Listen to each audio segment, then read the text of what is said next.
Jadi pembantu di rumah ini atau pergi sekarang. Kalimat itu masih terus terngiang di kepalaku sampai hari ini. Aku tidak pernah menyangka, perempuan yang dulu kupanggil ibu dengan penuh hormat, suatu hari akan mengusirku dari rumah sambil menunjuk pintu di depan banyak orang.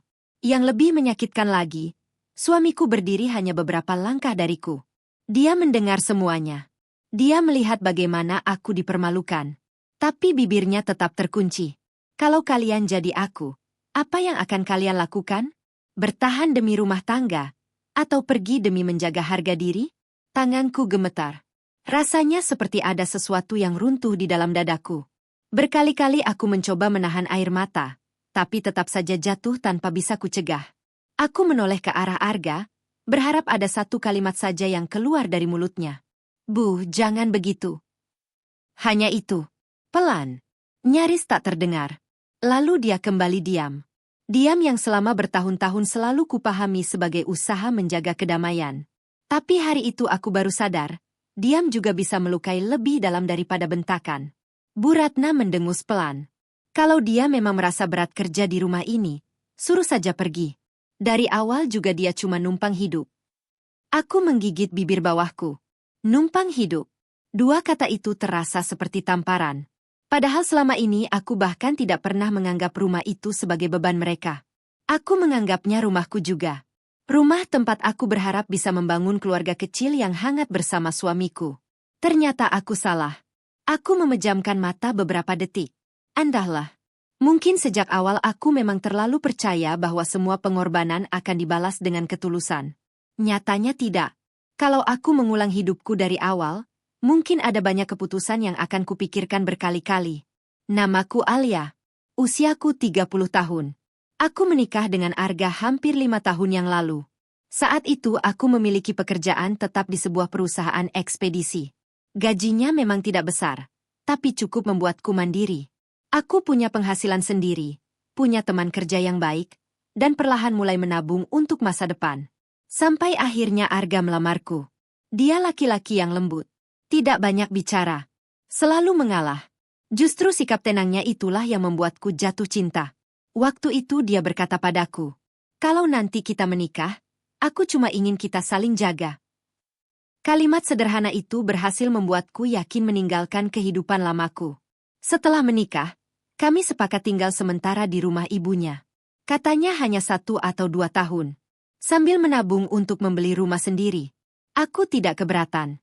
Bahkan aku berpikir, tinggal bersama mertua akan menjadi kesempatan bagiku untuk lebih mengenal keluarga suami. Hari-hari pertama benar-benar terasa menyenangkan. Bu Ratna menyambutku dengan ramah. Beliau sering mengajakku memasak bersama. Kadang kami menonton sinetron Sora sambil minum teh. Beliau bahkan pernah menggenggam tanganku sambil berkata, "Mulai sekarang anggap rumah ini rumahmu sendiri." Kalimat itu masih kuingat dengan sangat jelas. Kalimat yang sekarang terdengar seperti ironi. Karena beberapa bulan kemudian, rumah yang katanya rumahku sendiri berubah menjadi tempat yang paling membuatku takut untuk pulang. Awalnya perubahan itu sangat halus. Nyaris tidak terasa. Bu Ratna mulai memintaku membantu menyapu setiap pagi. Aku menurut. Lalu memasak. Aku juga menurut. Kemudian mencuci pakaian seluruh anggota rumah. Aku tetap mengiyakan. Aku berpikir, namanya juga tinggal serumah. Wajar kalau saling membantu. Aku tidak pernah menghitung siapa mengerjakan apa. Aku hanya ingin diterima sebagai bagian dari keluarga. Setiap selesai memasak, aku selalu memastikan makanan favorit Bu Ratna tersedia. Kalau beliau batuk sedikit saja, aku yang membuatkan air hangat. Kalau beliau pusing, aku yang mengantar ke puskesmas. Bahkan ketika beliau ingin menghadiri acara pengajian, aku yang menyetrika semua bajunya sampai rapi. Aku melakukannya dengan ikhlas, tanpa berharap balasan apapun. Karena dalam pikiranku waktu itu, keluarga bukan tempat untuk menghitung untung rugi. Sayangnya, yang kuanggap sebagai bentuk kasih sayang ternyata perlahan dianggap sebagai kewajiban. Semakin hari, pekerjaan yang kubereskan semakin banyak. Bukan berkurang. Aku mulai bangun sebelum azan subuh. Menanak nasi, merebus air, menyapu halaman, mengepel ruang tamu, mencuci piring, menyiapkan sarapan. Setelah itu masih harus mencuci pakaian, membersihkan kamar mandi, lalu memasak lagi untuk makan siang. Saat semua selesai, tubuhku rasanya sudah tidak sanggup berdiri. Tapi tidak ada seorang pun yang bertanya apakah aku lelah. Tidak ada yang berkata, istirahat dulu. Yang ada justru suara Bu Ratna dari ruang tengah. Alia, lantai belakang belum dipel. Iya, Bu. Aku selalu menjawab begitu. Pelan. Sambil memaksakan senyum. Karena kupikir, kalau aku terus bersabar, suatu hari nanti beliau akan melihat ketulusanku. Aku benar-benar percaya akan hal itu. Sampai akhirnya seseorang di rumah itu mulai membuat semuanya berubah jauh lebih buruk. Dan orang itu bukan ibu mertuaku.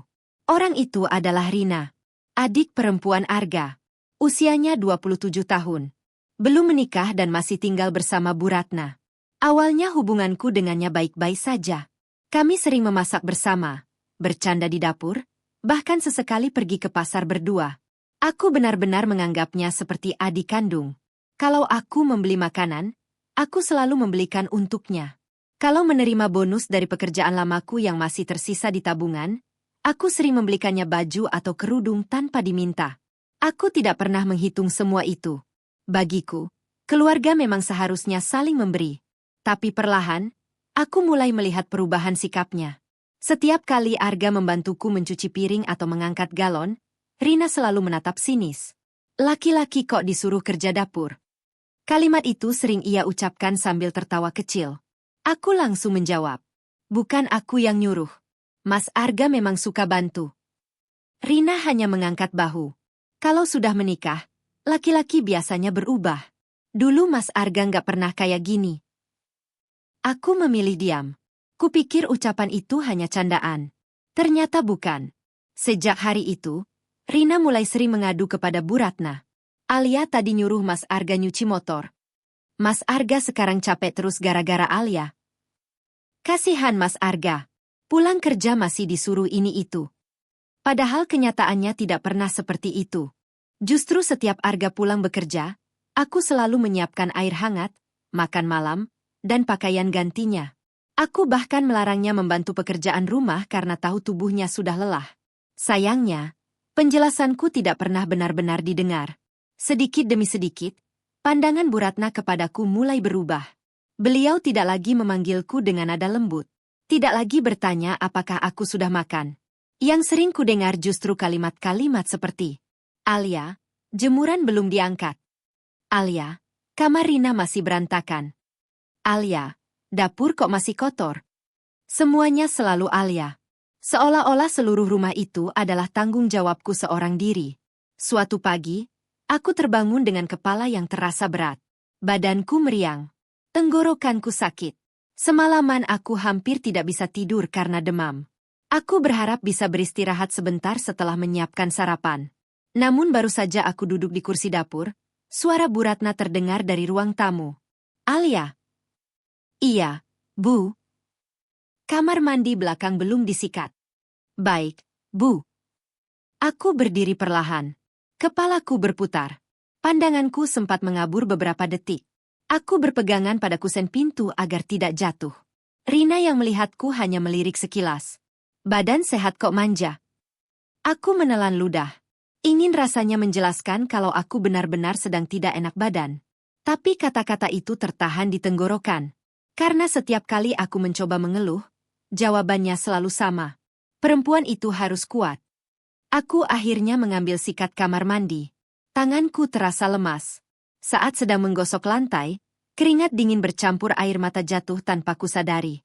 Bukan karena pekerjaan itu, melainkan karena untuk pertama kalinya dalam hidupku, aku merasa keberadaanku di rumah itu bukan sebagai anggota keluarga. Aku merasa seperti orang yang hanya dihargai selama masih bisa bekerja. Siang harinya Arga pulang lebih cepat. Begitu melihat wajahku yang pucat, dia langsung menghampiri. Kamu sakit? Aku mengangguk pelan. Kenapa nggak bilang? Belum sempat aku menjawab, Bu Ratna lebih dulu menyela. Ah, paling cuma capek sedikit. Dari tadi juga masih bisa kerja. Arga menatap wajahku cukup lama. Aku berharap kali ini dia akan membelaku. Mengatakan bahwa aku perlu istirahat. Atau sekadar menyuruhku tidur. Apa saja. Sayangnya, dia hanya mengembuskan napas pelan. Lain kali kalau sakit bilangnya. Hanya itu. Lalu ia masuk ke kamar untuk berganti pakaian. Aku menatap punggungnya sampai menghilang di balik pintu. Dadaku terasa sesak. Aku sadar, suamiku bukan tidak melihat penderitaanku. Dia melihat. Dia tahu. Tapi setiap kali harus memilih antara membela istrinya atau membuat ibunya kecewa, dia selalu memilih diam. Dan diamnya membuat Bu Ratna semakin yakin bahwa semua perlakuannya kepadaku adalah hal yang benar. Sejak hari itu, aku mulai memperhatikan sesuatu yang selama ini luput dari pikiranku. Setiap kali aku melakukan sesuatu yang baik, seolah tidak pernah ada nilainya. Tapi sekali saja aku terlambat atau melakukan kesalahan kecil, semua orang di rumah langsung mengetahuinya. Pernah suatu pagi aku terlambat menggoreng tempe sekitar 10 menit, karena kepalaku masih pusing. Bu Ratna langsung menghela napas panjang. Dulu sebelum ada kamu, rumah ini nggak pernah berantakan begini. Aku menundukkan kepala. Padahal sejak subuh aku sudah menyapu halaman, mencuci piring semalam, menanak nasi, mencuci pakaian, dan mengepel ruang tamu. Yang terlambat hanya tempenya. Tapi seolah seluruh pengorbananku hilang karena satu kesalahan kecil. Rina yang duduk di meja makan ikut menimpali. Iya, Bu. Sekarang apa-apa jadi lama. Aku hanya menggenggam spatula lebih erat. Minyak panas di depan mataku terus mendesis. Air mataku hampir jatuh, tapi ku tahan. Aku tidak mau mereka melihatku menangis. Karena aku tahu, kalau aku menangis, mereka akan menganggapku sedang mencari simpati. Beberapa hari kemudian, ada acara makan siang keluarga. Paman, bibi, dan beberapa sepupu Arga datang ke rumah. Sejak pagi aku sudah sibuk di dapur. Memotong sayur, mengulek bumbu, menggoreng ayam, merebus kuah, mencuci gelas, menata meja makan. Hampir semua kulakukan sendiri. Bu Ratna hanya sesekali masuk ke dapur untuk melihat pekerjaanku. Jangan terlalu asin. Jangan terlalu banyak minyak. Piringnya yang besar saja. Aku hanya mengangguk. Iya, Bu. Ketika semua tamu datang, aku masih mondar-mandir membawa minuman. Belum sempat duduk, Bu Ratna memanggilku lagi. Alia, tambah sambalnya. Aku kembali ke dapur. Baru saja sambal selesai kutaruh di meja. Rina kembali berseru. Es tehnya habis. Aku mengisi lagi. Belum selesai. Ada lagi yang meminta sendok. Aku bolak-balik seperti tidak pernah habis. Sementara semua orang duduk menikmati makanan. Saat akhirnya aku hendak mengambil sepiring nasi untuk diriku sendiri, suara salah seorang bibi terdengar. Loh, Alia belum makan? Aku tersenyum kecil. Belum, Bei. Belum sempat aku duduk. Bu Ratna menjawab lebih dulu sambil tertawa. Ia memang tugasnya di dapur. Nanti juga makan belakangan. Beberapa orang ikut tertawa kecil. Mungkin bagi mereka itu hanya gurauan. Tapi bagiku, kalimat itu menusuk jauh lebih dalam daripada yang mereka bayangkan. Aku menoleh ke arah Arga. Dia sedang duduk bersama paman-pamannya. Tatapan kami sempat bertemu. Aku berharap dia akan berkata, Ibu, biar Alia makan dulu. Atau, biar aku saja yang ambilkan. Apa saja. Tapi lagi-lagi, dia hanya menurunkan pandangannya. Lalu kembali berbincang dengan keluarganya. Aku menarik napas panjang. Kubawa piring yang tadi kuambil kembali ke dapur. Entah kenapa, nasi itu tiba-tiba terasa sangat berat. Di dapur yang sepi, aku berdiri memandangi piring di tanganku. Perutku sebenarnya lapar. Sejak pagi aku belum makan apapun. Tapi selera makanku hilang begitu saja. Aku hanya duduk di bangku kecil dekat kompor. Air mataku jatuh satu persatu. Aku segera mengusapnya ketika mendengar langkah kaki mendekat. Ternyata yang datang adalah Paman Arga. Beliau masuk sambil membawa gelas kosong. Loh, nak, kamu belum makan? Aku tersenyum tipis. Nanti saja, Pak De. Beliau melihat wajahku cukup lama. Tatapannya berubah prihatin. Kamu yang masak semua ini? Aku mengangguk pelan. Sendirian? Aku kembali mengangguk. Pak De terdiam beberapa detik. Kemudian beliau berkata pelan. Kamu sudah kerja keras. Kalimat sederhana itu membuat dadaku terasa sesak. Karena sejak menikah, baru kali itu ada seseorang di rumah ini yang mengakui usahaku. Belum sempat aku menjawab, suara Bu Ratna terdengar dari ruang makan. Alia, gelasnya kurang. Aku buru-buru berdiri. Pak D hanya memandangku dengan wajah yang sulit kuartikan. Saat aku keluar membawa nampan berisi gelas, aku tidak sadar bahwa beliau terus memperhatikan bagaimana aku mondar-mandir melayani semua orang. Tatapan itulah yang nantinya menjadi awal terbukanya satu kenyataan yang selama ini disembunyikan di dalam rumah itu. Sejak acara keluarga itu selesai, aku mulai menyadari satu hal. Bukan pekerjaannya yang membuatku lelah, melainkan perasaan bahwa apapun yang kulakukan seolah tidak pernah cukup. Keesokan paginya aku tetap bangun sebelum azan subuh. Seperti biasa, aku menuju dapur dalam keadaan rumah masih gelap. Kuteliti satu persatu isi kulkas. Sayurnya tinggal sedikit.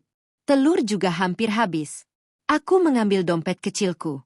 Di dalamnya hanya tersisa beberapa lembar uang yang kusisihkan diam-diam dari tabungan sebelum menikah. Tanpa berpikir panjang, aku berjalan ke warung dekat gang. Aku membeli telur, tahu, cabai, bawang, dan sedikit ayam agar semua orang di rumah bisa makan enak. Saat kembali, Bu Ratna melihat kantong belanja di tanganku. Itu beli pakai uang siapa? Uangku sendiri, Bu. Beliau hanya mengangguk singkat. Tidak ada ucapan terima kasih. Tidak juga bertanya kenapa aku sampai memakai uang pribadiku. Baginya mungkin itu memang sudah sewajarnya. Aku kembali masuk ke dapur. Memasak seperti hari-hari sebelumnya. Siangnya, ketika semua orang selesai makan, aku baru sadar lauk ayam yang kumasak sudah habis. Yang tersisa hanya sedikit kuah dan sepotong tahu. Aku tersenyum kecil. Tidak apa-apa. Yang penting semua sudah kenyang. Saat sedang mencuci piring, aku mendengar suara Rina dari ruang tengah. Bu, enak ya kalau semua kebutuhan rumah ada yang nanggung. Bu Ratna tertawa kecil. Iya, lumayan hemat. Aku berhenti menggosok piring. Air keran terus mengalir mengenai jemariku. Jadi, selama ini mereka tahu aku sering mengeluarkan uang sendiri. Mereka tahu, tapi tidak pernah menganggapnya sebagai pengorbanan. Malam harinya Arga masuk ke kamar dengan wajah lelah. Aku sudah menyiapkan teh hangat di meja. Dia tersenyum tipis. Terima kasih. Aku duduk di sampingnya. Mas. HM. Aku boleh tanya sesuatu? Dia mengangguk. Selama ini, apa aku memang kurang? Arga menatapku bingung. Kurang apa? Sebagai istri. Dia langsung menggeleng. Kamu baik. Kalau aku baik, kenapa ibu selalu marah sama aku? Pertanyaan itu membuat kamar mendadak sunyi. Arga mengembuskan napas pelan. Ibu memang orangnya begitu. Bukan cuma begitu, Mas. Sabar ya. Lagi-lagi. Hanya itu jawabannya. Sabar. Seolah semua masalah bisa selesai hanya dengan satu kata itu. Aku menatap wajah suamiku. Apa Mas nggak pernah kasihan lihat aku? Arga memegang tanganku. Aku tahu kamu capek. Tapi, aku nggak mau bikin ibu sakit hati. Jawaban itu membuat dadaku semakin sesak. Lalu, bagaimana dengan hatiku? Arga terdiam. Tatapannya jatuh ke lantai. Aku menunggu. 5 detik. 10 detik. 1 menit. Tetap tidak ada jawaban. Aku menarik tanganku perlahan.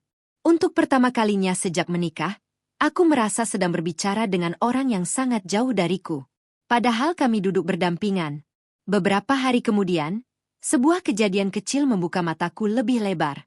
Pagi itu aku sedang menjemur pakaian di halaman belakang. Tanpa sengaja aku mendengar Bu Ratna dan Rina berbicara di ruang makan. Suara mereka memang tidak terlalu keras, tapi cukup jelas sampai ke telingaku. Kalau Alia terus dimanja, nanti dia merasa rumah ini miliknya. Itu juga yang aku takutkan, Bu. Makanya jangan kasih dia kesempatan. Tapi Mas Arga masih sayang sama dia. Biarkan saja. Lama-lama juga capek sendiri. Aku membeku. Tanganku yang sedang memegang jemuran berhenti bergerak. Jantungku berdetak jauh lebih cepat. Selama ini, jadi semua ini memang disengaja? Bukan karena aku kurang rajin. Bukan karena aku kurang baik. Melainkan karena mereka memang tidak pernah benar-benar menginginkanku menjadi bagian dari keluarga. Aku mundur pelan agar langkah kakiku tidak terdengar. Air mata kembali memenuhi pelupuk mataku. Namun kali ini bukan hanya karena sedih. Ada rasa kecewa yang jauh lebih besar. Ternyata selama bertahun-tahun aku sibuk berusaha diterima. Sementara sejak awal, pintu itu memang tidak pernah benar-benar dibuka untukku.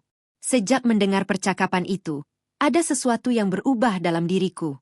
Aku memang masih melakukan semua pekerjaanku seperti biasa. Masih bangun sebelum subuh. Masih memasak. Masih mencuci. Masih mengepel. Masih menyiapkan kebutuhan semua orang. Tapi sekarang aku berhenti berharap. Aku tidak lagi menunggu ucapan terima kasih. Tidak lagi menunggu pujian. Karena aku sadar, sekeras apapun aku berusaha, mereka sudah lebih dulu memutuskan bahwa aku tidak pantas menjadi bagian dari keluarga ini. Yang paling menyakitkan justru bukan sikap Bu Ratna, melainkan sikap Arga. Setiap malam aku berharap dia menyadari apa yang sedang terjadi. Namun setiap malam pula dia memilih menghindari pembicaraan. Kalau aku mulai bercerita, dia selalu mengalihkan topik. Kalau aku mulai menangis, dia hanya memelukku sebentar lalu berkata, "Sudahlah, nanti juga reda sendiri." Padahal luka seperti itu tidak pernah reda sendiri. Luka hanya semakin dalam ketika terus dibiarkan.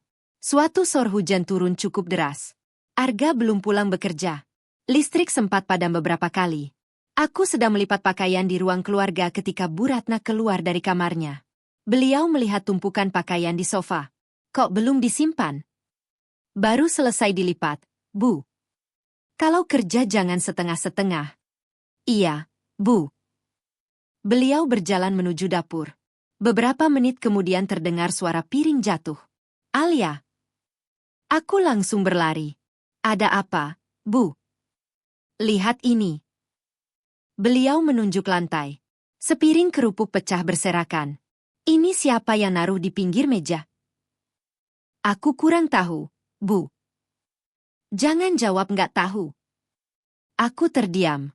Padahal sejak siang aku bahkan belum masuk ke dapur lagi. Rina yang baru keluar dari kamarnya ikut menghampiri. "Pasti Mbak Alia. Dari tadi kan dia yang di dapur." Aku menoleh. Ininya tadi bukan aku yang taruh. Belum selesai bicara, Bu Ratna memotong. "Kamu itu kalau salah yang ngaku." Aku menarik napas panjang. "Maaf, Bu. Tapi memang bukan aku." Kalimat itu rupanya membuat Bu Ratna berani juga sekarang bantah orang tua. Aku menggigit bibir. Aku tidak sedang membantah. Aku hanya mengatakan kenyataan. Namun di rumah ini, menjelaskan diri sendiri rupanya dianggap sebagai bentuk perlawanan. Malam harinya Arga pulang. Aku berharap bisa menjelaskan apa yang sebenarnya terjadi. Belum sempat aku membuka mulut, Bu Ratna sudah lebih dulu bercerita. "Arga, istrimu sekarang mulai berani melawan ibu." Dadaku langsung berdebar. Arga menatapku. "Alia?" Aku menggeleng pelan. "Enggak seperti itu, Mas. Tadi dia malah nyalahin Rina." "Itu juga bukan begitu." Bu Ratna kembali memotong. "Kamu dengar sendiri. Sekarang masih berani membela diri." Aku memandang Arga. Aku berharap, sekali saja dia berkata, "Ibu, kita dengarkan Alia dulu." Namun yang keluar justru kalimat yang membuat lututku terasa lemas. "Alia?" "Iya, Mas. Kalau sama ibu jangan keras." Aku tersenyum pahit. Bukan karena bahagia, tapi karena akhirnya aku benar-benar mengerti. Suamiku tidak sedang mencari siapa yang benar. Dia hanya ingin masalah cepat selesai. Dan caranya menyelesaikan masalah selalu sama. Aku yang harus mengalah. Aku yang harus meminta maaf. Aku yang harus diam. Meski aku tidak melakukan kesalahan. Beberapa hari setelah kejadian itu, aku mulai memperhatikan sesuatu yang aneh. Setiap akhir bulan, Arga selalu memberikan sebagian besar gajinya kepada Bu Ratna. Itu bukan hal baru. Yang membuatku heran adalah, meski seluruh kebutuhan rumah sudah dipenuhi oleh Arga, aku masih sering diminta mengeluarkan uang pribadi. Kalau tabung gas habis, aku yang membeli. Kalau beras habis, aku yang diminta ke toko. Kalau sabun cuci habis, aku juga yang mengganti. Awalnya aku menganggap itu hal biasa. Namun setelah kuingat-ingat, jumlahnya tidak sedikit. Tabunganku yang dulu kukumpulkan bertahun-tahun perlahan menipis. Sementara Bu Ratna selalu berkata kepada tetangga, "Semua kebutuhan rumah ini ditanggung saya." Kalimat itu kudengar sendiri ketika sedang menyiram tanaman di halaman. Aku berhenti menyiram. Selang di tanganku masih mengalirkan air. Dadaku kembali sesak. Jadi selama ini, semua pengorbananku bahkan tidak pernah diakui. Namaku tidak pernah disebut. Usahaku dianggap tidak pernah ada. Dan yang lebih menyakitkan, aku mulai merasa ada sesuatu yang sengaja disembunyikan dariku. Bukan hanya soal uang, tapi juga tentang rumah yang selama ini selalu dijadikan alasan untuk membuatku terus mengalah. Beberapa hari setelah itu, tubuhku mulai benar-benar menyerah. Mungkin karena terlalu lelah. Mungkin juga karena pikiranku tidak pernah benar-benar tenang. Pagi itu kepalaku terasa sangat berat. Tenggorokanku kering. Seluruh badanku pegal seperti baru selesai mengangkat beban berjam-jam. Aku tetap memaksakan diri bangun. Jam masih menunjukkan pukul 4:15. Seperti biasa, aku menuju dapur. Menanak nasi. Menghangatkan air. Memotong bawang. Mengiris cabai. Mencuci sayuran. Setiap gerakan terasa jauh lebih lambat dari biasanya. Beberapa kali pandanganku berkunang-kunang. Aku harus berpegangan pada meja dapur agar tidak terjatuh.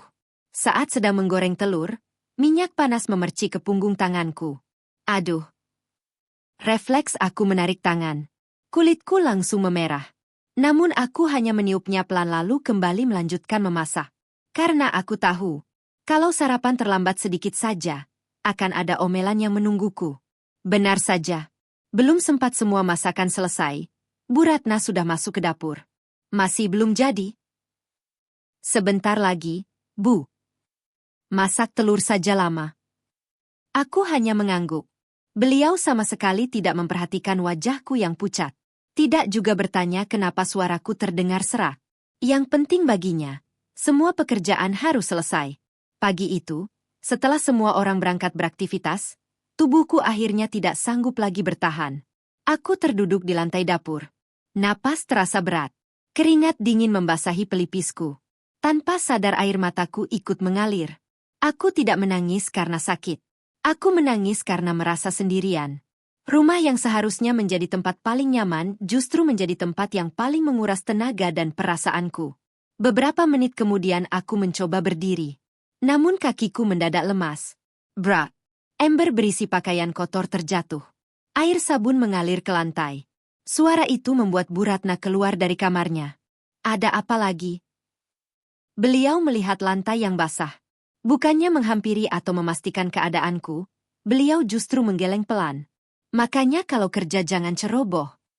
Aku mencoba berdiri sambil berpegangan pada kursi. Maaf, Bu, badan saya agak pusing. Pusing sedikit saja sudah alasan. Kalimat itu menusuk tepat di dadaku. Saat itu juga aku sadar. Apapun kondisiku, aku tetap dituntut untuk bekerja. Tidak ada ruang untuk sakit. Tidak ada ruang untuk mengeluh. Siangnya Arga pulang karena kantornya sedang ada perbaikan jaringan. Begitu masuk rumah, dia langsung melihatku sedang duduk di ruang tengah dengan selimut menutupi badan. Kamu kenapa? Sakit sedikit. Dia langsung menyentuh dahiku. Wah, panas. Baru kali itu dalam beberapa minggu terakhir aku melihat raut khawatir di wajahnya.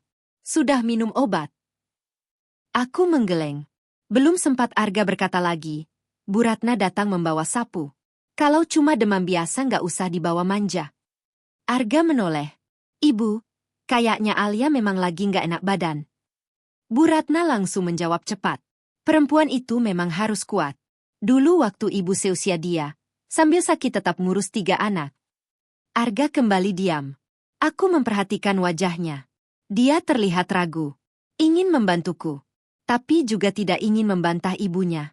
Beberapa detik kemudian dia berkata pelan. Ya sudah. Istirahat sebentar ya. Sebentar. Hanya sebentar.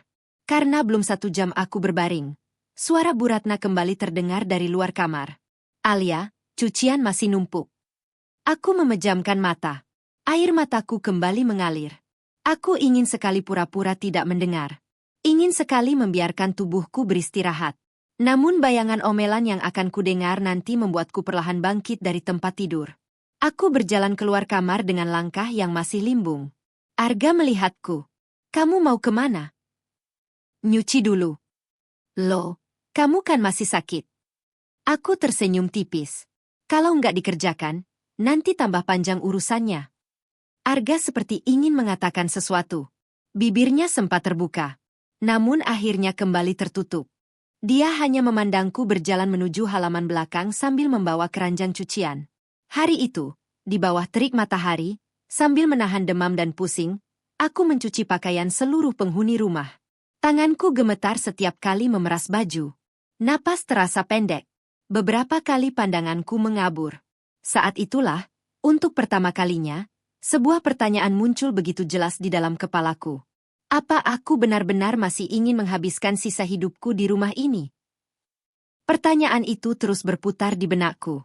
Dan aku belum tahu, hanya beberapa hari lagi, aku akan menemukan sesuatu yang membuat pertanyaan itu berubah menjadi sebuah keputusan. Pertanyaan itu terus menghantuiku. Bahkan saat aku memasak, saat mencuci, saat menyapu, saat mencoba memejamkan mata di malam hari. Apa aku masih ingin bertahan di rumah ini? Dulu jawabannya selalu sama. Iya, karena aku mencintai Arga. Karena aku ingin rumah tangga kami utuh. Karena aku percaya semua ini hanya ujian. Tapi sekarang, aku mulai lelah meyakinkan diriku sendiri. Beberapa hari kemudian, Arga mendapat tugas keluar kota selama 3 hari. Sebelum berangkat, dia memelukku. Jaga kesehatannya. Aku mengangguk sambil tersenyum. Iya. Dia menatapku beberapa detik. Aku tahu akhir-akhir ini kamu banyak kepikiran. Aku berharap dia akan melanjutkan kalimatnya. Mengatakan bahwa sepulangnya nanti semuanya akan berubah. Bahwa dia akan berbicara dengan ibunya. Bahwa dia akan membelaku. Namun harapan itu kembali pupus. Dia hanya mencium keningku lalu berkata, "Sabar ya." Mobil yang membawanya perlahan keluar dari halaman. Aku terus memandang sampai benar-benar hilang dari ujung jalan. Entah kenapa, ada firasat yang tidak enak. Seolah setelah Arga pergi, sesuatu yang lebih buruk akan terjadi. Dan firasat itu ternyata benar. Hari pertama Arga di luar kota, Bu Ratna berubah semakin berani. Beliau mulai masuk ke kamarku tanpa mengetuk pintu. Lemari pakaianku dibuka satu persatu. Laci meja rias juga diperiksa. Awalnya aku mengira beliau sedang mencari sesuatu. Bu, lagi cari apa? Tidak usah banyak tanya. Jawaban itu membuatku memilih diam. Namun kejadian serupa terus berulang. Hari berikutnya. Dan hari setelahnya. Aku mulai merasa tidak nyaman. Kamarku bukan lagi tempat yang memiliki privasi. Aku bahkan mulai menyimpan dompet dan dokumen penting di dalam tas yang selalu kubawa kemana-mana. Suatu sore, saat sedang membersihkan gudang belakang karena diminta Bu Ratna, aku menemukan sebuah kardus tua yang penuh debu. Gudang itu hampir tidak pernah dibuka. Di dalamnya ada kipas angin rusak, kursi patah, koper lama, dan beberapa map yang sudah menguning. Aku sebenarnya tidak berniat membuka apapun. Aku hanya ingin membersihkan rak sesuai perintah. Namun ketika mengangkat kardus itu, beberapa lembar kertas jatuh berserakan ke lantai. Aku spontan memungutnya. Di pojok kanan atas tertulis nama yang sangat kukenal. Arga Pratama. Aku mengernyit. Kenapa ada dokumen atas nama suamiku disimpan di gudang? Aku meniup debu yang menempel. Ternyata itu bukan sekadar kertas biasa. Ada fotokopi rekening. Ada bukti transfer. Ada beberapa kwitansi pembayaran yang sudah berusia bertahun-tahun. Belum sempat kubaca lebih jauh. Suara Rina terdengar dari dalam rumah. "Mbak Alia, ibu nyariin." Aku buru-buru memasukkan kembali semua kertas itu ke dalam map. Tapi sebelum kututup, mataku sempat menangkap satu kalimat yang membuatku membeku. Pembayaran angsuran rumah. Jantungku langsung berdegup lebih cepat. Rumah? Rumah yang selama ini selalu dikatakan sepenuhnya milik Bu Ratna? Kenapa nama Arga ada di dokumen pembayaran? Aku menelan ludah. Mungkin hanya kebetulan. Mungkin Arga hanya membantu membayar. Aku berusaha menenangkan pikiranku. Namun ada sesuatu yang terus mengganggu. Selama ini Bu Ratna selalu berkata, kalau tinggal di rumah ini, ya harus ikut aturan ibu. Rumah ini milik ibu. Kalimat itu diucapkan berkali-kali. Bahkan setiap kali aku mencoba menyampaikan pendapat. Tapi dokumen yang baru kulihat seolah mengatakan hal yang berbeda. Aku menutup map itu kembali. Lalu mengembalikannya ke dalam kardus seperti semula. Meski begitu, rasa penasaranku tidak ikut kembali ke dalam kardus itu. Justru semakin besar. Malam harinya aku tidak bisa tidur. Bayangan map tua itu terus muncul di kepalaku. Aku mengingat satu persatu isi dokumen yang sempat kulihat. Nama Arga, nomor rekening, tanggal pembayaran, dan tulisan, angsuran rumah. Semakin kupikirkan, semakin terasa janggal. Kalau benar Arga ikut membayar rumah ini sejak dulu, kenapa selama ini aku selalu diperlakukan seperti orang yang hanya menumpang? Kenapa setiap kali Bu Ratna marah, rumah itu dijadikan senjata untuk merendahkanku? Dan yang paling membuatku gelisah, apakah Arga mengetahui semua ini? Atau justru selama ini dia juga menyimpan sesuatu dariku? Pertanyaan-pertanyaan itu membuatku memutuskan satu hal. Besok, saat semua orang lengah, aku akan kembali ke gudang. Aku harus melihat isi map itu sampai selesai. Karena firasatku mengatakan, jawaban atas semua penderitaanku selama ini mungkin sedang tersembunyi di balik tumpukan debu dan kardus-kardus tua itu. Malam itu terasa sangat panjang. Jam di dinding sudah menunjukkan pukul 11, tetapi mataku sama sekali tidak bisa terpejam. Aku terus memikirkan map tua yang kutemukan di gudang. Beberapa kali aku mencoba meyakinkan diri bahwa mungkin aku hanya salah paham. Mungkin memang tidak ada yang aneh. Mungkin Arga hanya membantu ibunya mencicil rumah. Tapi semakin aku mencoba melupakan, semakin jelas bayangan tulisan itu muncul di kepalaku. Pembayaran angsuran rumah. Kenapa harus disimpan di gudang? Kenapa bukan di lemari dokumen? Dan kenapa selama ini tidak pernah ada yang membicarakannya? Pagi harinya, setelah Arga berangkat bekerja keluar kota untuk hari kedua, Bu Ratna menghadiri pengajian di rumah tetangga. Sebelum pergi, beliau berkata, "Alia, bersihkan gudang belakang. Banyak debunya." Aku mengangguk pelan. "Iya, Bu." Begitu pintu rumah tertutup dan suara motor Bu Ratna menghilang dari gang, jantungku mulai berdetak lebih cepat. Inilah kesempatan yang kutunggu. Aku mengambil sapu dan kain lap, agar tidak menimbulkan kecurigaan. Sesampainya di gudang, aku langsung menuju sudut tempat kardus itu berada. Tanganku gemetar ketika membuka tutupnya. Map coklat itu masih ada. Persis seperti kemarin. Aku menarik napas panjang sebelum membukanya. Satu persatu lembar kertas kubaca dengan lebih teliti. Ada bukti transfer. Ada kwitansi. Ada fotokopi rekening. Semua bertanggal bertahun-tahun yang lalu. Beberapa di antaranya bahkan dibuat sebelum aku mengenal Arga. Namun yang membuatku benar-benar terdiam adalah nama pengirim uang. Arga Pratama. Nominalnya tidak kecil. Setiap bulan. Teratur. Selama bertahun-tahun. Aku terus membalik halaman berikutnya. Lalu menemukan sebuah surat dari bank. Di bagian bawah tertulis kalimat yang membuat napasku tercekat. Debitur, Arga Pratama. Debitur? Bukankah selama ini Bu Ratna selalu mengatakan rumah itu miliknya? Kalau begitu, kenapa justru nama Arga yang tercantum sebagai pihak yang mengajukan pembiayaan? Aku memejamkan mata beberapa detik. Pikiranku mulai dipenuhi berbagai kemungkinan. Apa sebenarnya yang terjadi? Kenapa Arga tidak pernah bercerita kepadaku? Belum sempat aku membaca lebih jauh, suara pagar depan terdengar berderit. Aku langsung menutup map itu. Langkah kaki seseorang semakin mendekat. Bukan Bu Ratna. Bukan juga Arga. Ternyata Rina. Dia berdiri di depan pintu gudang sambil menyilangkan tangan. "Mbak lagi ngapain di situ?" Aku berusaha tersenyum senormal mungkin. Disuruh bersihin gudang. Tatapannya mengarah ke map yang belum sempat kumasukkan ke dalam kardus. "Itu apa?" "Dokumen lama." Rina langsung melangkah mendekat. Tanpa meminta izin. Dia merebut map itu dari tanganku. Jantungku langsung berdegup kencang. Aku cuma lihat sebentar. Belum selesai aku bicara, wajah Rina mendadak berubah. Dia membuka beberapa lembar dengan cepat. Matanya tampak panik. Sangat panik. Untuk pertama kalinya sejak aku mengenalnya, aku melihat ekspresi yang tidak pernah kutemui sebelumnya. Bukan marah, melainkan takut. Dia segera menutup map itu. Lain kali jangan sembarangan buka barang orang. Tapi ini kan. Pokoknya jangan. Suaranya meninggi. Tanpa berkata apa-apa lagi, dia membawa map itu keluar dari gudang. Aku hanya bisa memandang punggungnya. Tanganku masih gemetar. Namun satu hal kini semakin jelas. Kalau memang dokumen itu tidak penting, Kenapa Rina terlihat begitu ketakutan saat melihat isinya? Sore harinya, Bu Ratna pulang. Aku melihat Rina membisikkan sesuatu di telinganya. Keduanya sempat menoleh ke arahku.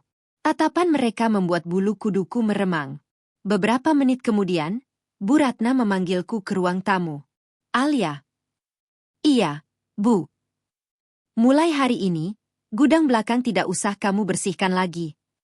Aku mengangguk. Baik, Bu. Lagi pula, bukan urusanmu membuka-buka dokumen keluarga. Kalimat itu membuatku terdiam. Aku tidak pernah mengatakan kepada Bu Ratna bahwa aku membaca isi map itu. Berarti, Rina memang sudah menceritakan semuanya. Dan bukannya menjelaskan isi dokumen tersebut, mereka justru melarangku mendekatinya. Saat itulah aku benar-benar yakin.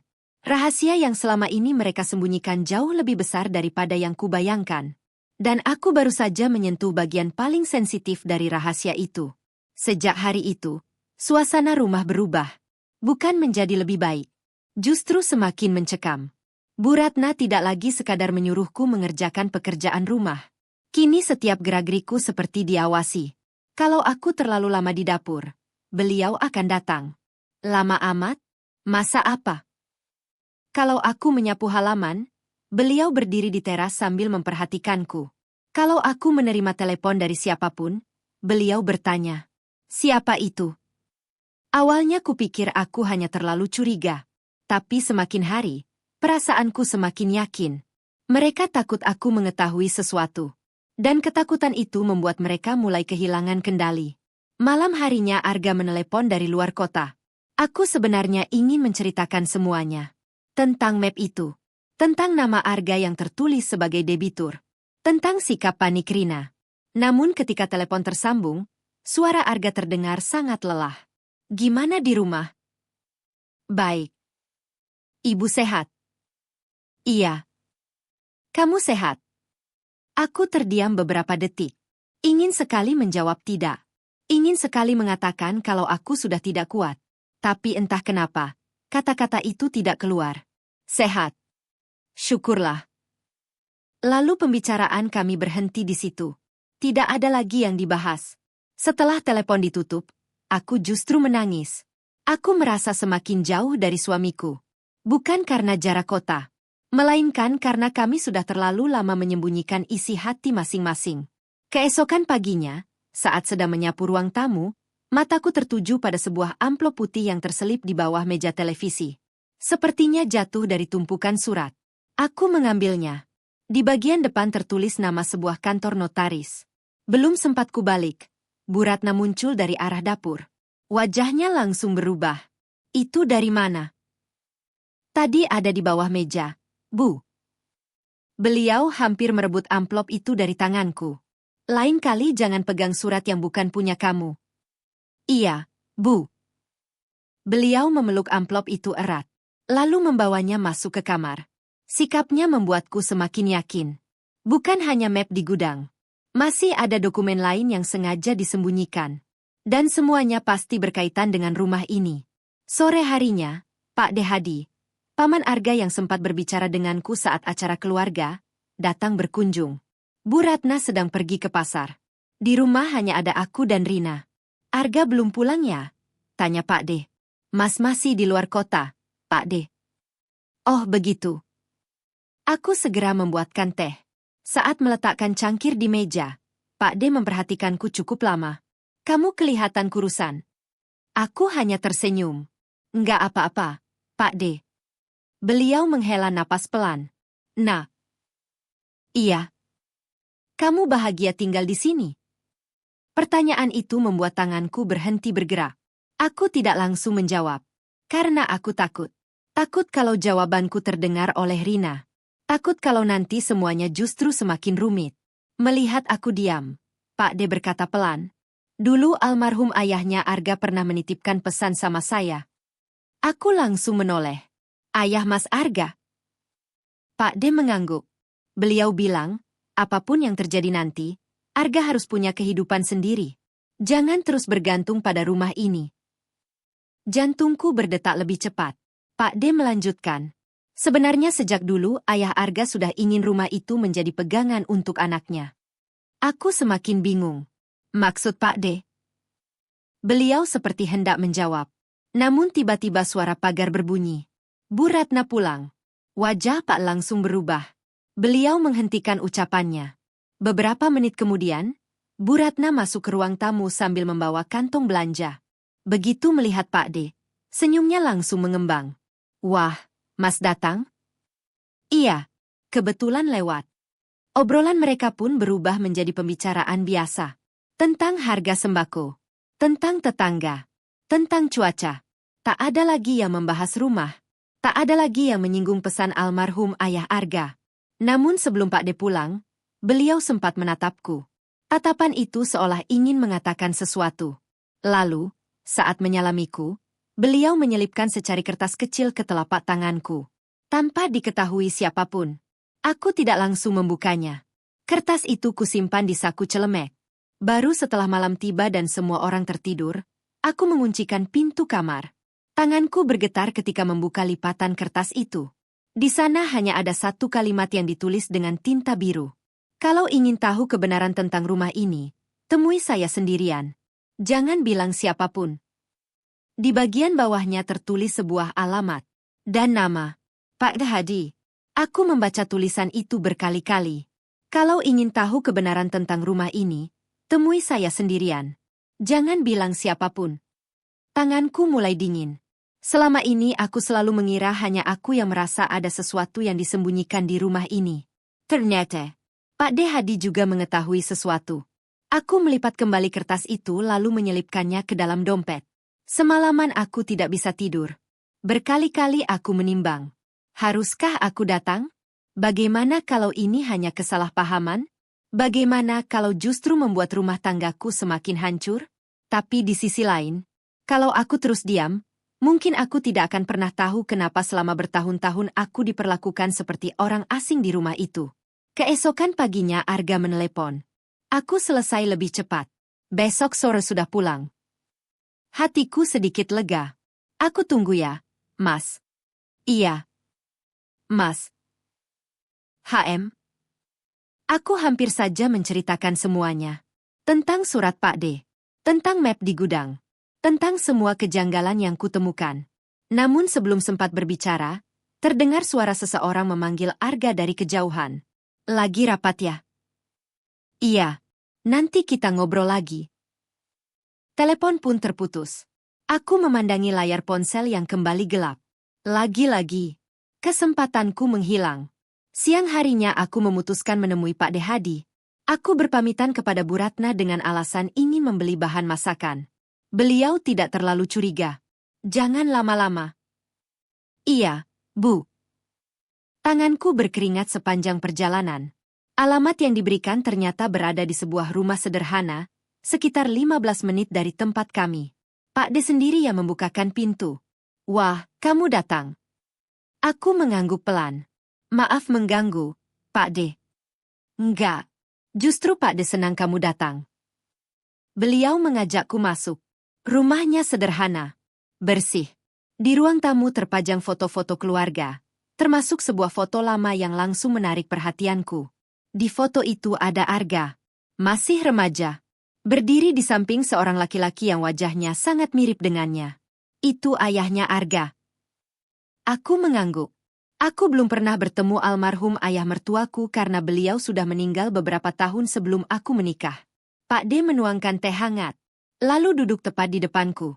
Beberapa detik beliau hanya diam, seolah sedang memilih kata-kata yang tepat. Alia. Iya, Pak D. Selama ini kamu percaya rumah yang kamu tinggali itu sepenuhnya milik Bu Ratna? Aku mengangguk. Soalnya memang begitu yang selalu dikatakan ibu. Pak D tersenyum pahit. Itulah masalahnya. Dadaku langsung berdebar. Maksud Pak D? Beliau bangkit menuju lemari kayu di sudut ruang tamu. Dari dalam laci, beliau mengambil sebuah map berwarna hijau. Map itu terlihat jauh lebih rapi dibandingkan map yang kutemukan di gudang. Ayahnya Arga pernah menitipkan salinan dokumen ini ke Pak D. Tanganku mulai gemetar. Pak D membuka map tersebut. Di dalamnya terdapat fotokopi akta, surat bank, dan beberapa lembar perjanjian. Beliau menunjuk salah satu halaman. Lihat nama ini. Aku menunduk. Mataku langsung membesar. Di sana tertulis jelas. Pemohon kredit pemilikan rumah, Arga Pratama. Aku menahan napas.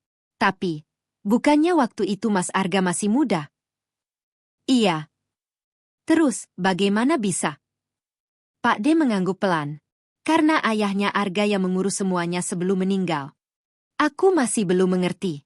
Pak D kemudian menjelaskan dengan suara pelan. Dulu ayah Arga menjual sebidang tanah warisan miliknya. Hasil penjualannya dipakai sebagai uang muka rumah. Aku terdiam. Setelah beliau meninggal, cicilan rumah diteruskan Arga. Aku menatap Pak D tanpa berkedip. Jadi selama ini. Iya. Arga yang mencicil rumah itu selama bertahun-tahun. Air mataku langsung jatuh. Semua potongan cerita yang selama ini membingungkanku perlahan mulai menyatu. Kenapa ada nama Arga di dokumen bank? Kenapa ada bukti transfer setiap bulan? Kenapa Rina panik ketika melihat map itu? Dan kenapa Bu Ratna selalu melarangku menyentuh dokumen-dokumen tersebut? Karena kalau aku mengetahui kebenarannya, aku akan sadar bahwa rumah yang selama ini dijadikan alat untuk menghinaku ternyata bukan sepenuhnya milik Bu Ratna. Pak D menarik napas panjang. Tapi itu belum semuanya. Aku mengangkat wajah. Masih ada lagi. Beliau mengangguk pelan. Lalu mengeluarkan satu amplop coklat yang sejak tadi berada di bawah map hijau. Ada satu surat yang selama ini tidak pernah sampai ke tangan Arga. Jantungku seakan berhenti berdetak. Surat apa, Pak D? Pak D menatapku dengan wajah yang sangat serius. Surat terakhir dari ayahnya Arga, yang ditulis beberapa hari sebelum beliau meninggal. Tanganku spontan menutup mulut. Aku sama sekali tidak siap mendengar apapun yang akan dikatakan Pak D setelah itu. Aku menatap amplop coklat itu tanpa berkedip. Entah kenapa, tanganku mendadak dingin. Pak D Hadi tidak langsung memberikannya kepadaku. Beliau mengusap pelan permukaan amplop yang sudah mulai kusam karena dimakan usia. Surat ini seharusnya dibaca Arga setelah ayahnya meninggal, ucapnya lirih. Lalu, kenapa baru sekarang? Pak D mengembuskan napas panjang. Karena surat ini tidak pernah sampai ke tangan Arga. Aku mengernyit. Maksud Pak D? Waktu itu, setelah pemakaman selesai, Bu Ratna bilang semua urusan almarhum sudah beliau bereskan. Pak D percaya saja. Beberapa minggu kemudian, Pak D baru sadar surat yang dititipkan almarhum masih ada di tas Pak D. Saat Pak D ingin menyerahkannya, Bu Ratna bilang tidak perlu lagi. Katanya Arga sudah tahu semua isi pesan ayahnya. Ternyata, Pak D menggeleng pelan. Beberapa tahun lalu Pak D sempat bertanya ke Arga tentang isi surat itu. Dia bilang tidak pernah menerima surat apapun. Dadaku langsung terasa sesak. Berarti, selama ini surat itu memang sengaja disembunyikan. Pak D kenapa tidak langsung memberikannya? Waktu itu hubungan keluarga sedang tidak baik. Pak D tidak ingin memperkeruh keadaan. Tapi setelah melihat bagaimana kamu diperlakukan di rumah itu, Pak D merasa sudah terlalu lama diam. Beliau menyodorkan amplop itu kepadaku. Bukalah. Tanganku gemetar saat membuka perekat amplop yang mulai mengeras. Di dalamnya ada 2 lembar kertas yang ditulis tangan. Tulisan itu rapi. Meski tintanya mulai memudar, masih bisa kubaca dengan jelas. Kalimat pertama langsung membuat mataku berkaca-kaca. Untuk Arga, anak laki-laki ayah yang selalu berusaha kuat. Aku menarik napas panjang sebelum melanjutkan. Kalau suatu hari ayah sudah tidak ada, jagalah ibumu sebaik mungkin. Tapi ayah juga ingin kamu ingat satu hal. Aku berhenti membaca sejenak. Air mataku menetes ke atas kertas. Pak D hanya diam. Memberiku waktu. Aku mengusap air mata lalu melanjutkan. Kalau nanti kamu sudah menikah, istrimu adalah amanah yang harus kamu lindungi. Jangan pernah biarkan siapapun merendahkan perempuan yang memilih menghabiskan hidupnya bersamamu. Tanganku semakin gemetar. Setiap kata terasa seperti sedang berbicara langsung kepada Arga. Masih ada kalimat berikutnya. Rumah yang ayah tinggalkan ini bukan untuk memecah keluarga. Rumah ini ayah perjuangkan agar kelak kamu tidak memulai hidup dari nol. Kalau suatu hari rumah ini justru menjadi alasan seseorang menyakiti istrimu, lebih baik tinggalkan rumah itu daripada kehilangan keluargamu sendiri. Aku tidak sanggup melanjutkan. Air mataku jatuh tanpa henti. Selama ini, Ayah Arga ternyata sudah memikirkan semuanya.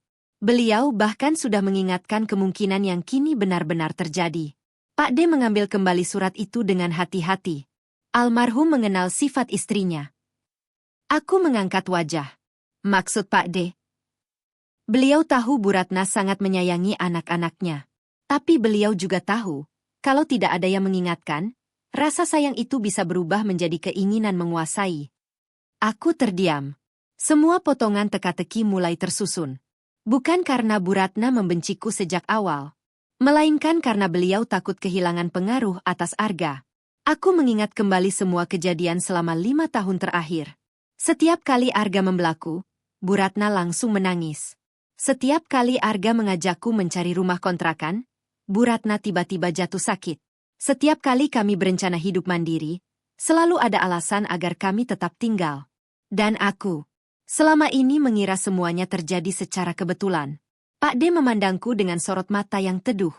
Nah, iya, Pak D. Kamu tahu kenapa Rina juga ikut memusuhimu? Aku menggeleng pelan. Karena selama ini Bu Ratna selalu berkata kepada Rina bahwa rumah itu nanti akan menjadi miliknya. Rina takut kalau Arga pindah bersama kamu, rumah itu benar-benar jatuh ke tangan kakaknya sesuai keinginan almarhum ayahnya. Aku membeku. Jadi, semua penghinaan, semua fitnah, semua perlakuan yang kuterima, bukan semata karena mereka tidak menyukaiku. Ada kepentingan yang jauh lebih besar. Mereka ingin aku menyerah. Mereka ingin aku pergi dengan kemauanku sendiri. Karena selama aku tetap menjadi istri Arga, kemungkinan Arga membawa haknya atas rumah itu akan selalu ada. Dadaku terasa sesak. Bukan karena marah, melainkan karena baru sekarang aku sadar. Selama 5 tahun terakhir, aku bukan hanya sedang diperlakukan seperti pembantu. Aku sedang didorong keluar secara perlahan dari rumah itu, agar semua yang telah diperjuangkan almarhum ayah Arga berpindah ke tangan orang lain tanpa ada yang mempertanyakannya. Dan saat itu juga, aku mengambil keputusan. Aku tidak akan lagi diam. Bukan untuk membalas dendam, tapi untuk mengembalikan kebenaran kepada orang yang selama ini juga telah dibohongi. Arga. Sepanjang perjalanan pulang, pikiranku kacau. Aku tidak tahu mana yang lebih menyakitkan. Mengetahui selama ini aku diperlakukan seperti orang asing. Atau mengetahui bahwa Arga juga menjadi korban kebohongan yang sudah berlangsung bertahun-tahun. Beberapa kali aku menggenggam erat surat dari almarhum ayah mertuaku yang sudah kusalin dengan izin Pak D. Hadi. Surat aslinya tetap disimpan Pak D.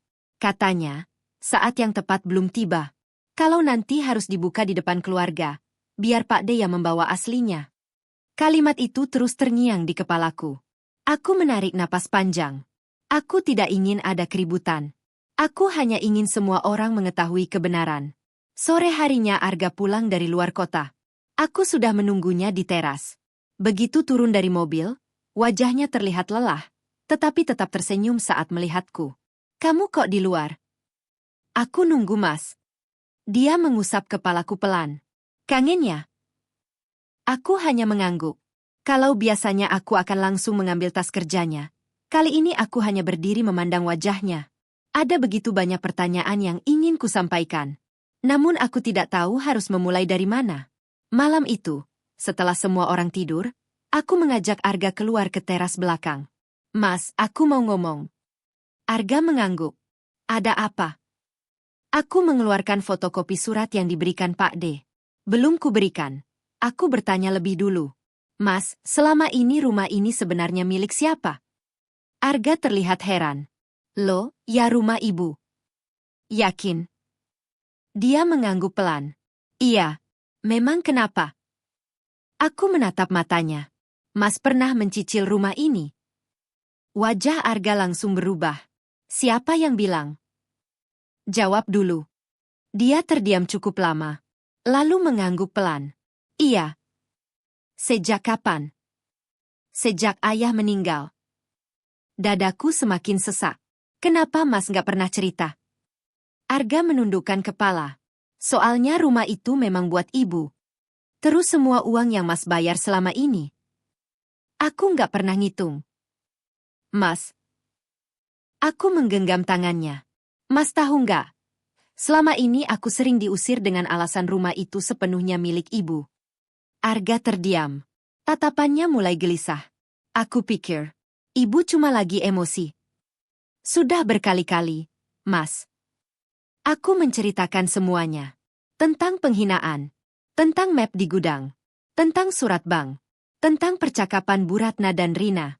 Tentang semua fitnah yang selama ini kutelan sendiri.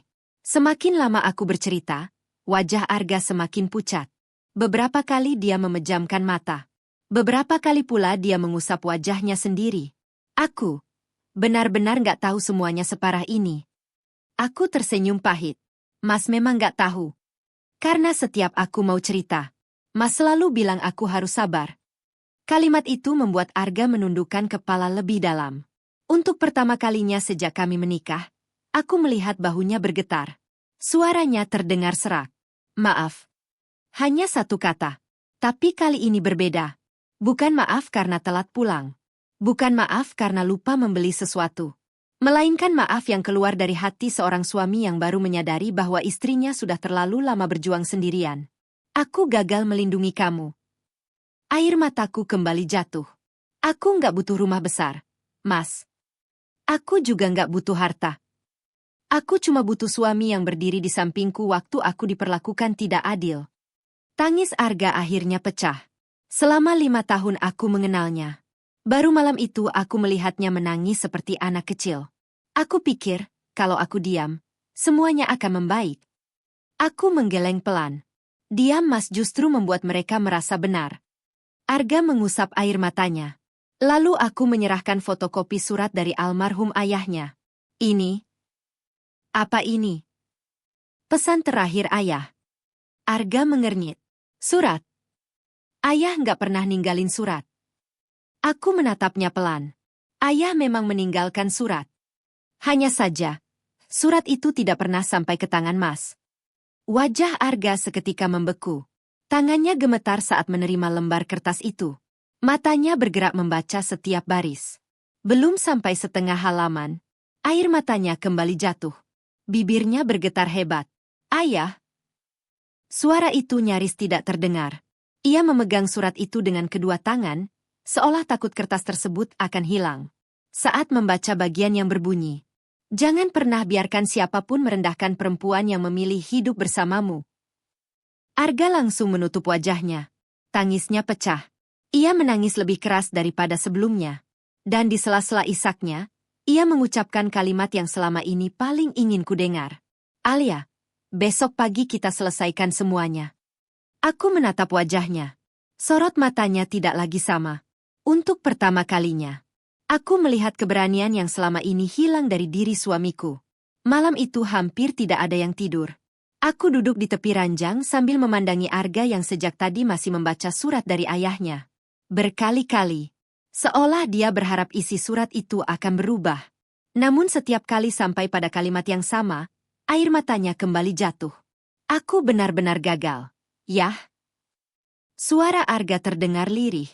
Aku justru membiarkan Alia mengalami apa yang ayah takutkan. Aku menggenggam tangannya. Mas.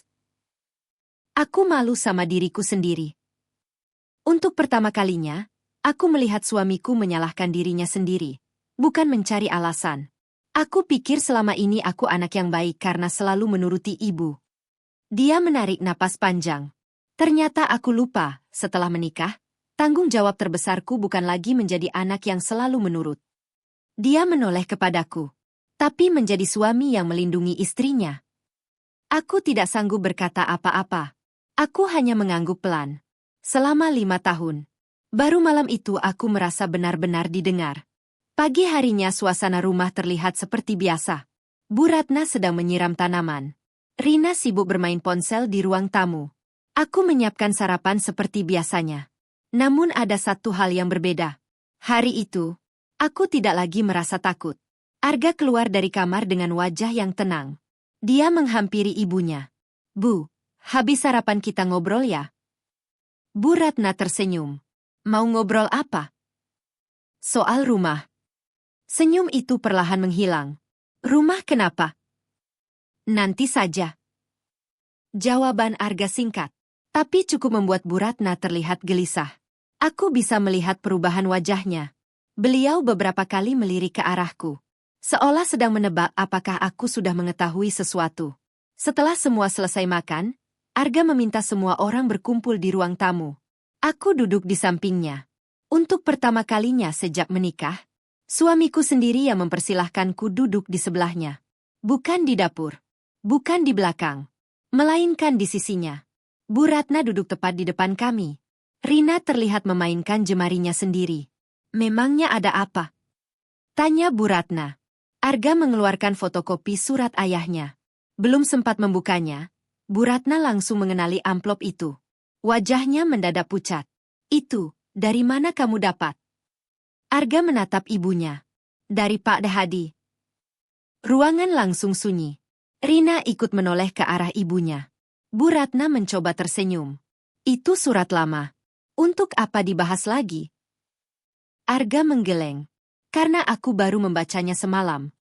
Kalimat itu membuat Bu Ratna membeku. Semalam? Iya.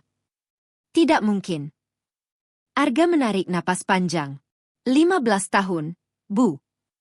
Apa maksudmu? 15 tahun surat ayah disimpan. Tidak pernah ibu berikan ke aku. Bu Ratna mulai gelisah. Ibu cuma lupa. Lupa. Suara Arga mulai bergetar. Surat dari suami sendiri bisa lupa diberikan ke anaknya. Tidak ada jawaban.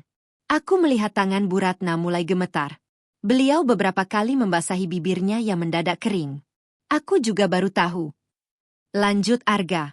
Kalau selama ini rumah ini bukan sepenuhnya seperti yang ibu ceritakan. Wajah Rina langsung berubah. Mas, jangan dengar omongan orang. Arga menoleh. Aku tidak dengar omongan orang. Aku lihat sendiri dokumennya. Ruangan kembali hening. Suara jam dinding terdengar jauh lebih keras dari biasanya. Ayah menjual tanahnya untuk uang muka rumah. Aku meneruskan cicilannya bertahun-tahun. Lalu kenapa setiap kali Alia dihina? Arga menatap lurus ke arah ibunya. Ibu selalu mengatakan dia cuma numpang di rumah ibu. Bu Ratna menundukkan kepala. Tidak menjawab. Aku tanya sekali lagi, Bu. Kenapa? Air mata mulai mengalir di pipi Bu Ratna. Ibu cuma takut. Tidak. Suara Arga memotong. Ibu takut apa? Bu Ratna menangis. Ibu takut kehilangan kamu. Kalimat itu membuat ruangan kembali sunyi. Ibu lihat setelah kamu menikah. Kamu mulai lebih memikirkan istrimu. Ibu takut nanti kamu pindah. Ibu takut tinggal sendiri. Akhirnya ibu terus mencari alasan supaya kalian tetap di rumah. Aku memejamkan mata. Jawaban itu memang menyakitkan. Tapi masih ada sesuatu yang belum terjawab. Kalau hanya karena takut ditinggal, kenapa aku harus diperlakukan seperti pembantu? Kenapa harus dihina? Kenapa harus diusir? Sebelum aku sempat bertanya, Rina tiba-tiba berdiri. Wajahnya pucat. Bu. Suara Rina bergetar. Jangan cerita semuanya. Kalimat itu membuat semua mata langsung tertuju kepadanya. Dan saat itulah, aku sadar. Masih ada satu rahasia terakhir. Rahasia yang bahkan belum berani diungkapkan oleh Bu Ratna. Ruangan itu mendadak sunyi. Tidak ada satupun yang berani berbicara. Tatapan kami semua tertuju pada Rina. Wajahnya pucat. Bibirnya bergetar. Seolah ia baru saja menyadari telah mengatakan sesuatu yang seharusnya tetap disembunyikan. Arga berdiri perlahan. Rina. Suara adikku itu langsung meninggi. Aku nggak tahu apa-apa, Mas. Tadi kamu bilang jangan cerita semuanya. Itu maksudku. Rina menoleh panik ke arah Bu Ratna, berharap ibunya menolong. Namun Bu Ratna hanya menundukkan kepala sambil menangis. Tidak ada lagi yang bisa disembunyikan. Arga melangkah mendekat. Apa lagi yang belum aku tahu? Rina mundur satu langkah. Aku cuma nurut sama ibu. Nurut apa? Air mata Rina mulai jatuh. Ibu bilang, kalau Kak Alia pergi sendiri, Mas pasti tetap tinggal di rumah. Dadaku terasa sesak. Jadi benar. Semua penghinaan selama ini memang direncanakan. Bukan sekadar emosi sesaat. Bukan sekadar salah paham. Melainkan usaha yang dilakukan sedikit demi sedikit agar aku menyerah. Arga mengepalkan tangannya. Terus, Rina terisak. Ibu juga bilang, kalau Mas pindah, rumah ini nanti pasti ikut diminta. Aku takut kehilangan rumah itu. Aku takut nanti nggak punya tempat tinggal. Tangisnya semakin keras. Aku yang sering ngomporin ibu.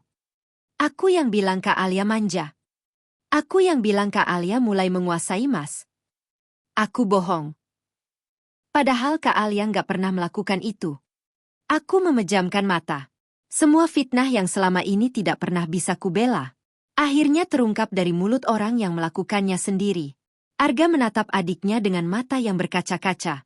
Kenapa, Rin? Mas selalu anggap kamu adik yang harus dijaga. Apa salah Mas? Rina menangis sambil menggeleng. Enggak.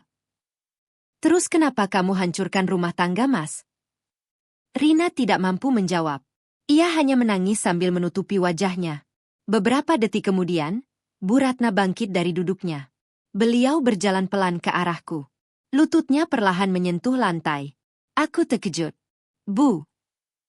Beliau justru menggenggam kedua tanganku. Air matanya terus mengalir. Alia. Ibu salah. Ibu terlalu takut kehilangan Arga.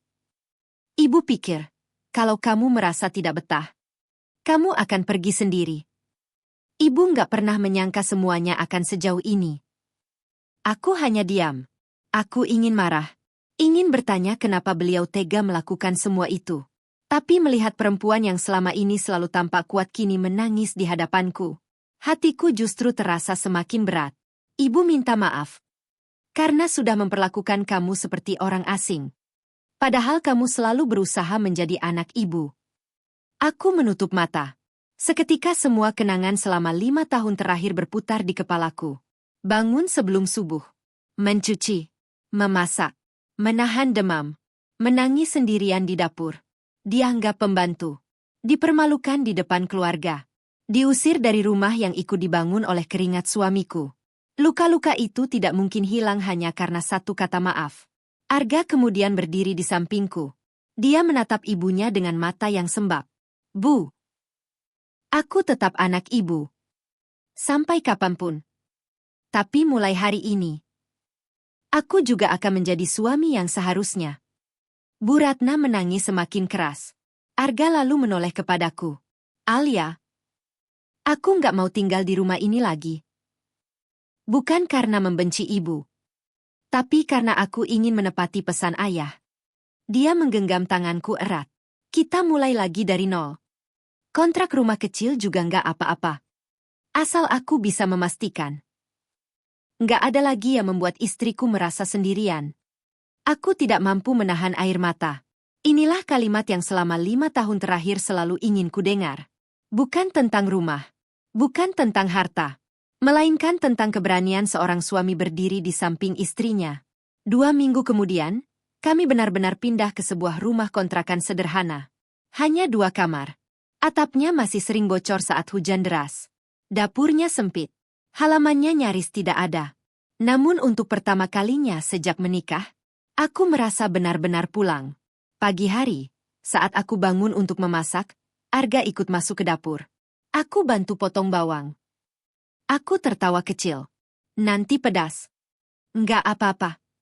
Kami memasak bersama. Tidak ada bentakan. Tidak ada tatapan sinis. Tidak ada perasaan harus selalu takut melakukan kesalahan. Yang ada hanya kehangatan yang selama ini kami cari. Beberapa bulan kemudian, Bu Ratna mulai sering datang berkunjung. Bukan untuk mengatur. Bukan untuk memerintah. Melainkan membawa masakan dan meminta izin sebelum masuk. Hubungan kami memang tidak langsung pulih. Kepercayaan yang rusak membutuhkan waktu. Namun setidaknya, kini semua dibangun di atas kejujuran. Bukan rasa takut. Sampai hari ini aku masih percaya.